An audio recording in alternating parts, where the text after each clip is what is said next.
بسم الله الرحمن الرحيم.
الحمد لله نحمده ونستعينه ونستغفره ونؤمن به ونتوكل عليه ونعوذ بالله من شرور أنفسنا وسيئات أعمالنا من يهده الله فلا مضل له ومن يضلله فلا هادي له وأشهد أن لا إله إلا الله وحده لا شريك له وأشهد أن محمدًا عبده ورسوله أما بعد فأعوذ بالله من الشيطان الرجيم ولا تقربوا الفواحش ما ظهر منها وما بطن. تمام تعریف اللہ رب العزت کے لیے ہے جس نے ہمیں اس دار فانی میں پیدا کیا اور زندگی گزارنے کے لیے ایک پاکیزہ نظام ہمیں عطا کیا. بے شمار درود و سلام نازل ہوں سید الانبیاء احمد مجتبی محمد مصطفیٰ صلی اللہ علیہ وسلم پر، جنہوں نے معاشرے میں اللہ تبارک و تعالیٰ کا نظام نافذ کر کے معاشرے کو امن و سلامتی کا گہوارہ بنا دیا. آج اگر ہم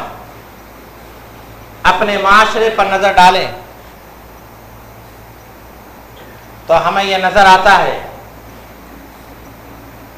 کہ عورتوں کے ساتھ جنسی تشدد، اجتماعی عصمت دری، زنا بالجبر کے بعد قتل کر دینے، معصوم لڑکیوں کے ساتھ چھیڑ چھاڑ کے نت نئے واقعات پیش آ رہے ہیں. ابھی گزشتہ ہفتے بدایوں میں دل دہلا دینے والا، رونگٹے کھڑا کر دینے والا واقعہ پیش آیا، جہاں پر دو بہنوں کو انسان نما درندوں نے اجتماعی عصمت دری کرنے کے بعد انتہائی بے دردی اور سفاکی کے ساتھ قتل کر کے درخت سے لٹکا دیا. پھر اس کے بعد اعظم گڑھ میں یہ واقعہ پیش آیا، اور پھر اسی ہفتے میں میرٹھ، کیرانہ اور بریلی میں بھی اسی طرح کے انسانیت کو شرمسار کر دینے والے واقعات پیش آئے، جس نے پورے ملک بلکہ پوری دنیا میں ہنگامہ برپا کر دیا. الیکٹرانک اور پرنٹ میڈیا پر ابھی تک بحث جاری ہے. اس دوران مبصرین، سیاسی قائدین اور تجزیہ نگاروں کے عجیب و غریب رائے سننے اور دیکھنے کو ملے. کوئی سخت سے سخت سزا دینے کی مانگ کر رہا ہے تو کوئی سخت سے سخت قانون بنانے کا مطالبہ کر رہا ہے تاکہ دوبارہ کسی کو ایسی حرکت کرنے کی جرأت نہ ہو. کوئی عورتوں کے تنگ لباس، چست لباس پر پابندی عائد کرنے کا مطالبہ کر رہا ہے، ابھی یہ سب تب سے جاری ہی تھے کہ راجستھان میں زنا بالجبر کے کرنے کے بعد قتل کے متعدد واقعات پیش آئے، اور انتہا تو اس وقت ہوئی جب ایک 5 سالہ بچی کے ساتھ ریپ کیا گیا۔ بلکہ ایک رپورٹ کے مطابق امریکہ جو پوری دنیا کو قانون کا سبق سکھا رہا ہے، سب سے زیادہ جنسی جرائم کے واقعات وہاں پر پیش آتے ہیں، اور اس کے بعد دوسرا نمبر ہمارے ملک کا ہے۔ ہندوستان کے چپے چپے اور گوشے گوشے میں اس طرح کے واقعات روزانہ کا معمول بن چکے ہیں۔ ہم روزانہ اخبار میں اس طرح کے واقعات پڑھتے رہتے ہیں، جس سے یہ اندازہ ہوتا ہے کہ ہمارا معاشرہ کس قدر مغرب پرست، جنسیت زدہ، حیوانیت، درندگیت کا شکار ہوتا جا رہا ہے۔ ہمارے یہاں متعدد قانون ساز ادارے پائے جاتے ہیں، سخت سے سخت قانون بھی پایا جاتا ہے کہ زنا بالجبر کی کم سے کم سزا ہمارے یہاں 10 سال کی ہے، اور زیادہ سے زیادہ سزا عمر قید کی ہے۔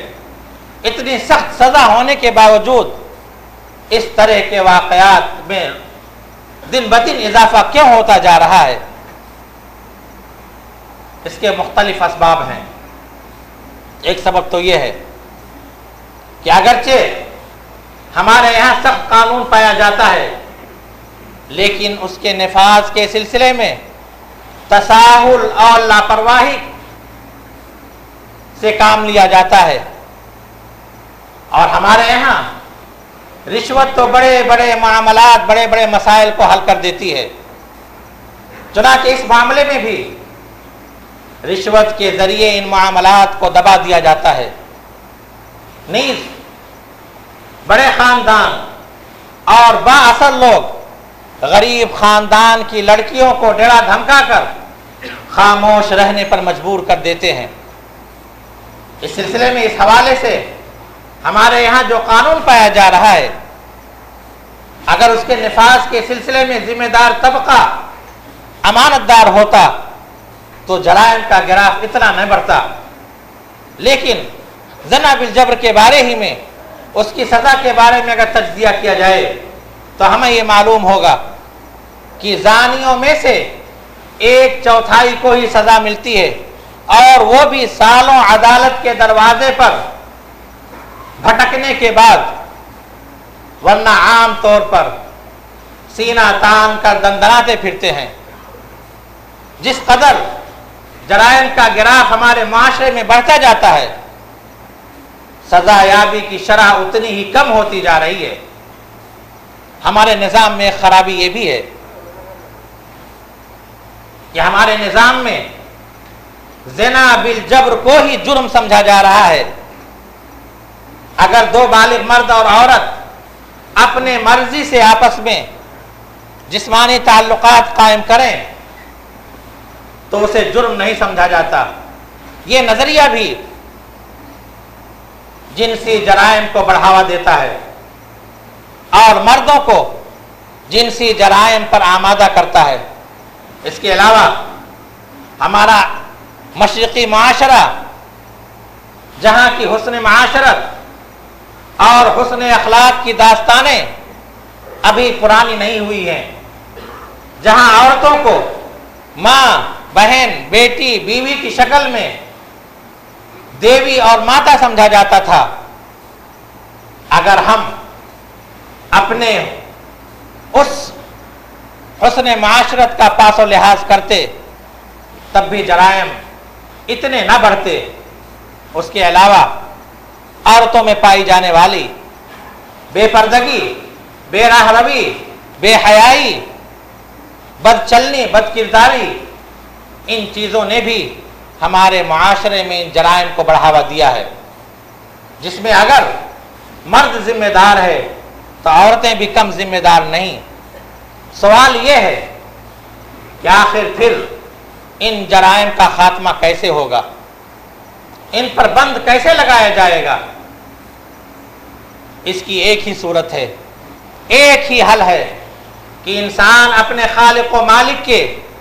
بنائے ہوئے نظام کی طرف رجوع کرے، اس لیے کہ سانے اپنے مصنوعات کی حقیقت کو زیادہ سمجھتا ہے، خالق اپنے مخلوق کی نفسانیت سے اچھی طرح آگاہ ہوتا ہے، اور وہی فطرت کے مطابق نظام اور قانون بنا سکتا ہے۔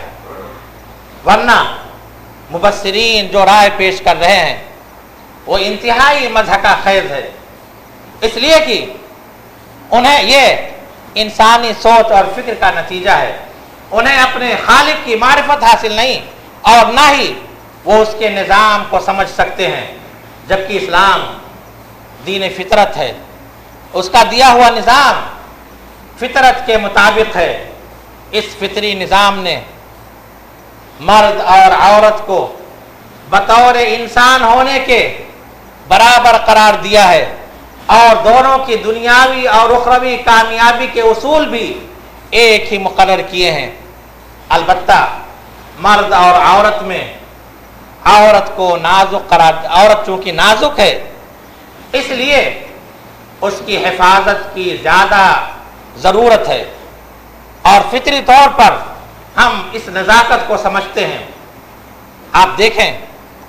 اگر کوئی شریف باحیا با پردہ عورت سڑک سے گزر رہی ہو اور اس کے پیچھے کوئی بے پردہ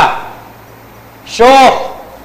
اور چست لباس پہنے ہوئی عورت گزر رہی ہو تو آپ دیکھیں گے کہ اوباش لڑکے پہلی عورت کو چھوڑ کر کے دوسری عورت کو ہی گھور گھور کر دیکھیں گے، بلکہ چھیڑ چھاڑ بھی کر سکتے ہیں۔ اگر ہمارا جوان لڑکا 4 بجے بازار جائے اور 10 بجے رات تک واپس نہ آئے تو ہمیں کوئی فکر لاحق نہیں ہوگی، لیکن اگر ہماری جوان لڑکی 4 بجے بازار جائے اور 10 بجے تک واپس نہ آئے تو ہم پریشان ہو جائیں گے، کرب اور اضطراب کی کیفیت طاری ہو جائے گی، ذہنی الجھنیں ہر طرف سے ہمیں گھیر لے گی، کیونکہ یہ فطرت کی آواز ہے۔ اسی فطری نظام کے فطرت کی رعایت کرتے ہوئے اسلام نے عورتوں کو معاشی جد و جہد سے آزاد کر کے ان کی معاشی ذمہ داری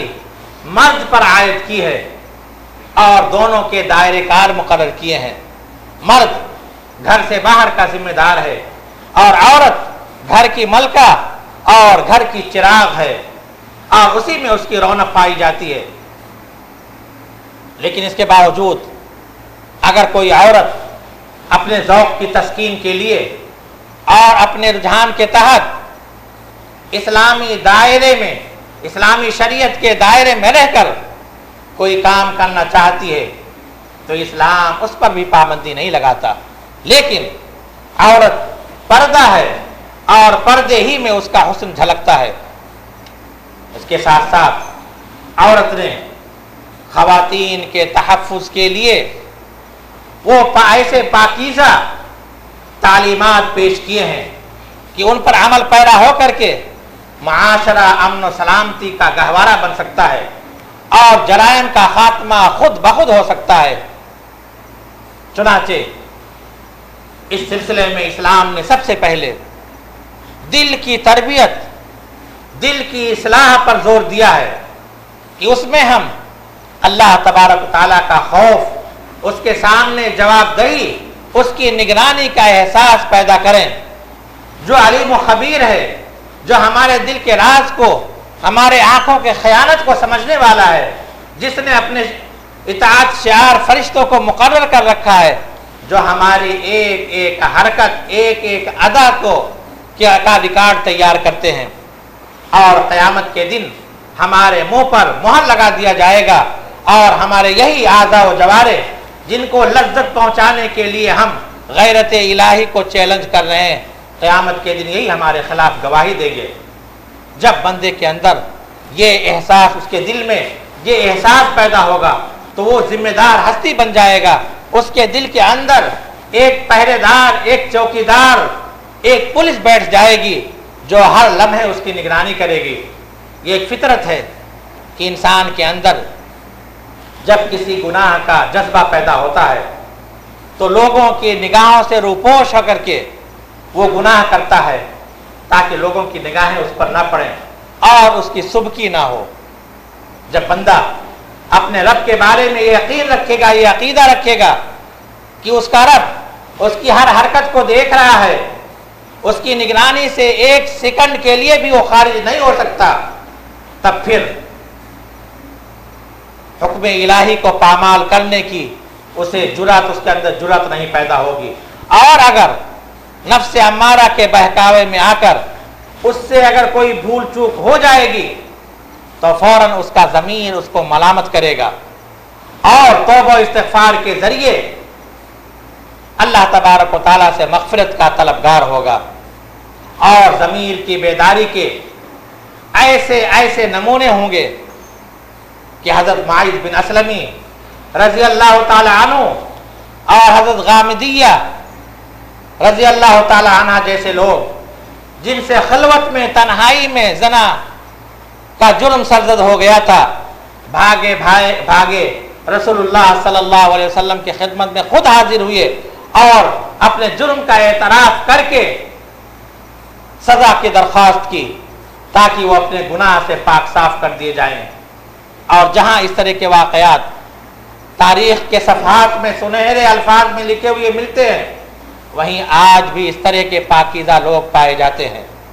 ابھی 2 سال پہلے کا واقعہ ہے. امریکہ کے ایک کالج میں 5 لڑکیاں جو پڑھ رہی تھیں وہ اپنے ایک کلاس فیلو یمن کے عصام شرابی کی رہائش گاہ میں داخل ہوئیں. انہوں نے اندر سے دروازہ بند کر لیا اور اپنے کپڑے اتار کر کے دعوت گناہ دیتے ہوئے اس کے کمرے میں داخل ہوئیں. لیکن وہ کھڑکی سے باہر نکلنے میں کامیاب ہو گیا اور باہر نکل کے اس نے پولیس کو فون کر دیا. پولیس موقع پہ پہنچ کر انہیں حراست میں 5 لڑکیوں کو حراست میں لے لیا اور تفتیش کے بعد انہوں نے اپنے جرم کا اعتراف کرتے ہوئے کہا کہ ہم نے کئی بار انہیں جنسی تعلق قائم کرنے کے لیے آمادہ کرنے کی کوشش کی، لیکن اس نے یہ کہہ کر کے ہماری تجویز کو مسترد کر دی کہ میں ایک دیندار مسلمان نوجوان ہوں، ہمارا مذہب اپنے بیوی کے علاوہ کسی غیر کے ساتھ جسمانی تعلق قائم کرنے کی اجازت نہیں دیتا. جب اس طرح کا اللہ تبارک تعالیٰ کا خوف دل میں پیدا ہوگا تو عفت و پاک دامنی کے ایسے ہی نمونے دیکھنے کو ملیں گے کہ حسن و جمال کی پیکر لڑکیاں خود دعوت گناہ دیتے ہوئے پہنچتی ہیں، لیکن وہ ان کو خاطر میں نہ لاتے ہوئے کہتا ہے کہ ہمیں اللہ تبارک و تعالیٰ کا ڈر ہے. دل کی تربیت کے ساتھ ساتھ اسلام نے دوسرا نظام جو نافذ کیا ہے وہ یہ کہ زنا کے اسباب اور محرکات پر روک لگا دی اور ایسی تجاویز اور ایسی تدابیر تجویز کی کہ جس سے زنا کی نوبت ہی نہ آئے. چنانچہ مردوں اور عورتوں کو نگاہیں نیچی رکھنے کا حکم دیا گیا، عورتوں کو گھر میں ٹھہرے رہنے کا حکم دیا گیا اور ضرورت کے تحت اگر گھر سے باہر نکلے تو اسے یہ حکم دیا گیا کہ وہ مکمل پردے کے ساتھ نکلے، زیب و زینت کا اظہار نہ کرے، کوئی ایسا زیور نہ پہنے کہ جس کی آواز سے لوگوں کے جذبات بھڑکیں، خوشبو لگا کر باہر نہ نکلے، اجنبی مرد سے لچکیلے انداز میں بات نہ کرے بلکہ سپاٹ انداز میں کھردرے انداز میں ان سے بات کرے تاکہ کوئی بیمار طبیعت والا شخص کوئی غلط توقع ان سے وابستہ نہ کرے. اسی طرح یہ بھی حکم دیا گیا کہ کسی اجنبی شخص سے خلوت میں تنہائی میں نہ جائے اور بغیر محرم کے سفر نہ کرے. اس کے ساتھ ساتھ اسلام نے نکاح کی ترغیب دی اور اس میں پائے جانے والے تمام رکاوٹوں کو دور کرتے ہوئے اسلام نے یہ تعلیم دی کہ سب سے بابرکت شادی وہ شادی ہے جس میں کم اخراجات آئیں، اور پھر ازدواجی زندگی میں الفت و محبت کا ماحول پیدا کرنے کے لیے یہ حکم دیا گیا کہ لڑکی کو شادی سے پہلے ایک نظر دیکھ لیا جائے، اور پھر ازدواجی زندگی میں خوشگوار ماحول خوشگوار زندگی پیدا کرنے کے لیے دونوں کے حقوق متعین کیے گئے کہ ان حقوق کی ادائیگی اگر کی جائے تو ازدواجی زندگی گھر یہ جنت کا نمونہ بن جائے اور کوئی شخص اپنے بیوی کو چھوڑ کر کسی دوسرے کی طرف نگاہ اٹھانے کی کوشش ہی نہ کرے۔ ان تدابیر کے ساتھ ساتھ چونکہ فحاشی میں وقتی لذت پائی جاتی ہے اور معاشرے میں ایسے بیمار طبیعتیں پائی جاتی ہیں جن پر تربیت اور نصیحت یا تدابیر کچھ اثر نہیں کرتے، اب ایسی صورت میں اگر صرف نصیحت اور تدبیر ہی پر اکتفا کیا جاتا اور ان خبیث طبیعتوں کے لیے سخت سے سخت جسمانی سزا مقرر نہ کی جاتی تو اسلام کی تعلیم آفاقیت پر مبنی نہ ہوتی۔ اسی لیے اس انسانی فطرت سے ہم آہنگ اس دین نے حدود الہی کو پامال کرنے والوں کے لیے سخت جسمانی سزا مقرر کر دی۔ چنانچہ اگر شادی شدہ مرد یا عورت آپس میں اس طرح کی حرکت کریں، زنا کا ارتکاب ان سے ہو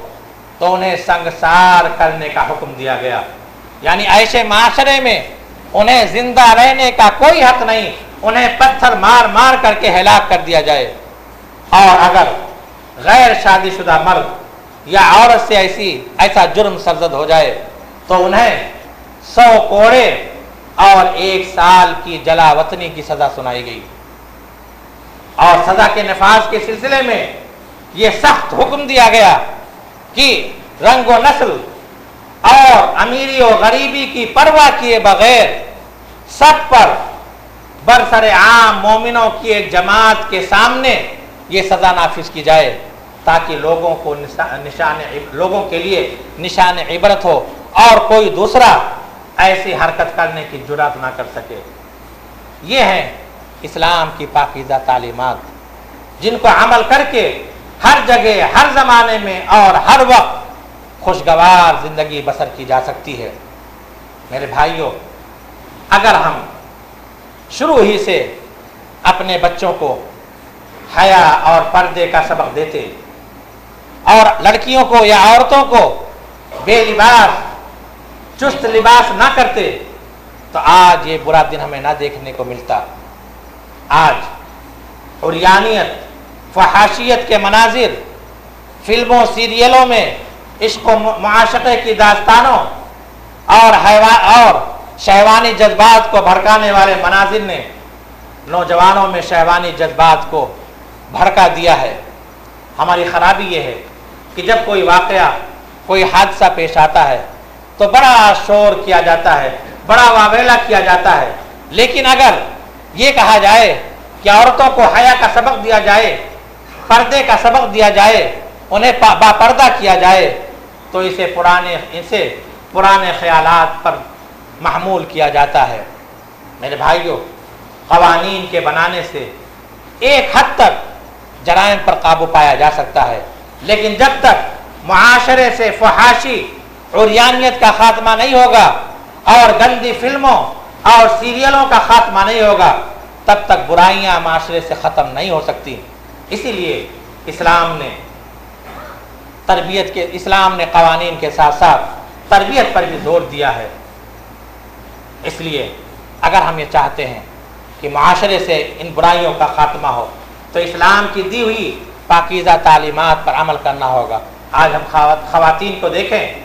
اور دیکھیں کہ وہ لباس کے سلسلے میں کس قدر اسلامی تعلیمات پر عمل کر رہی ہیں تو یقیناً ہمیں افسوس ہوگا۔ آج وہ خود اپنے آپ کو نمایاں کرنا چاہتی ہیں، اپنے حسن کا اعلان کرنا چاہتی ہیں، اور برقع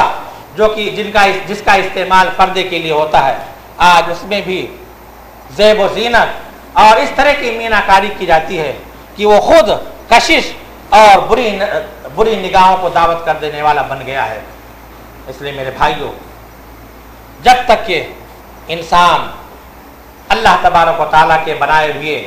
قانون کی طرف قانون کو نافذ نہیں کرے گا اپنے معاشرے میں، اس وقت تک کہ پریشانیوں میں گھرا ہوگا، عفت اور عصمت کا خون ہوتا رہے گا اور معاشرہ اسی طرح پریشان ہوتا رہے گا۔ ضرورت اس بات کی ہے کہ ہم اپنے معاشرے میں اللہ تعالیٰ اسلام کے دیے ہوئے نظام کو نافذ کریں، تبھی ہمارا معاشرہ امن و سکون کا گہوارہ بن سکتا ہے اور ہمارے معاشرے سے ان جرائم کا خاتمہ ہو سکتا ہے۔ اللہ تبارک تعالیٰ سے دعا ہے کہ اللہ تبارک و تعالیٰ ہمیں اسلام کے مطابق پوری زندگی میں اسلام کے مطابق اور پوری زندگی میں اسلامی تعلیمات کو نافذ کرنے کی توفیق عطا فرمائے اور ہر قسم کے برائیوں سے بچائے۔ اقول قولی ھذا واستغفر اللہ لی ولکم ولسائر المسلمین من کل ذنب فاستغفروہ انہ هو الغفور الرحیم۔